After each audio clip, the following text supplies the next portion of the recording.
रुक जाइए साहब, आप यहाँ काम नहीं कर सकते। आप लोग जहाँ से आए हैं वहाँ वापस चले जाइए, ये जगह खतरे से खाली नहीं है। देखा निर्मल, मैंने कहा था ना, यही लोग हैं जिन्होंने कल रात तुम्हारे साथ मजाक किया था। ये लोग चाहते नहीं है कि इस गांव में अस्पताल बने। क्यों शंभू जी, ठीक कहा ना मैंने?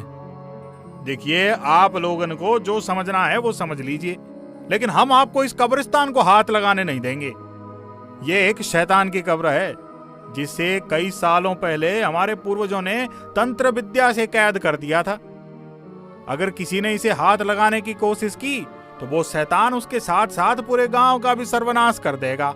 शंभू की बात सुनकर अशोक गुस्से से आग बबूला हो गया और एक भाला उठाकर उस कब्र के ऊपर जा खड़ा हुआ। बस, बहुत सुन ली तुम्हारी बकवास। तुम हमें डरा नहीं सकते। क्यों? इस कब्र में शैतान है ना? रुको, अभी मैं तुम्हारे शैतान को बाहर निकालता हूँ। ये कहकर अशोक ने भाला कब्र में घुसा दिया। उसे देख सारे गांव वाले डर के मारे कांप उठे। लो, तोड़ दी ये कब्र। अब बोलो, हुआ कुछ? अब तुम सब चुपचाप यहाँ से चले जाओ और हम लोगों को अपना काम करने दो। अशोक ये बोला ही था कि तभी उस कब्र से एक भयानक शैतान बाहर निकला और अशोक के सामने खड़ा हो गया। उसे देखकर अशोक की सिट्टी पिट्टी गुल हो गई। फिर उस शैतान ने वही भाला अपनी कब्र से निकालकर अशोक के सिर में घुसा दिया। अशोक ने तड़प तड़प कर वही दम तोड़ दिया। ये खूनी मंजर देख निर्मल डर के मारे शंभू के पैरों पर गिर गया। बचा लीजिए शंभू जी, मुझे बचा लीजिए। साहब, आप फिक्र मत कीजिए, हम आपको कछु नहीं होने देंगे। साथियों, तुम लोग इस शैतान को कब्रिस्तान से बाहर मत निकलने देना, तब तक मैं कुछ करता हूँ। ये कहकर शंभू वहाँ से चला गया। शैतान गांव वालों की तरफ बढ़ने लगा। 2 गांव वाले डंडे लेकर शैतान को रोकने गए। उन्होंने डंडे से शैतान पर प्रहार किया, लेकिन शैतान पर इसका कोई असर नहीं हुआ।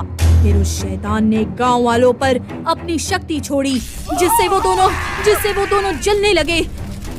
ये देखकर निर्मल और बाकी गांव वाले भागने की कोशिश करने लगे। तभी शैतान ने उन पर अपनी शक्ति छोड़ी और वो सब जमीन में धंसने लगे। उनका पूरा शरीर जमीन में धंस गया। उस शैतान ने 2 गांव वालों के सिर को अपने पैरों से कुचल दिया, जिससे उनकी मौत हो गई। फिर वो निर्मल की तरफ बढ़ा। वो जैसे ही निर्मल के सिर को कुचलने वाला था, तभी शंभू शिव जी का त्रिशूल लेकर वहाँ आया। रुक जा शैतान, आज मैं इस त्रिशूल से तेरा अंत कर दूंगा। ये सुनकर शैतान निर्मल को छोड़ शंभू की तरफ बढ़ा। शंभू भी त्रिशूल लेकर राक्षस को मारने आया। तभी राक्षस ने शंभू पर अपनी शक्ति छोड़ी, जिससे वो त्रिशूल दूर जा गिरा। फिर राक्षस ने शंभू का गला पकड़ने के लिए अपने हाथ लंबे किए, लेकिन उसने जैसे ही शंभू की गर्दन को छुआ, उसके हाथ जलने लगे। शंभू ने शिव जी का लॉकेट पहना हुआ था, जिससे उसकी जान बच गई।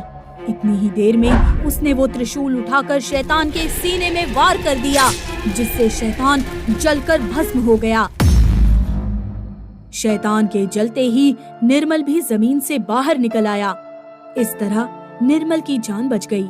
उसने शंभू का धन्यवाद किया और कुछ ही दिनों में उस जगह पर एक अच्छा अस्पताल बना दिया और गांव वालों की जिंदगी और बेहतर हो गई।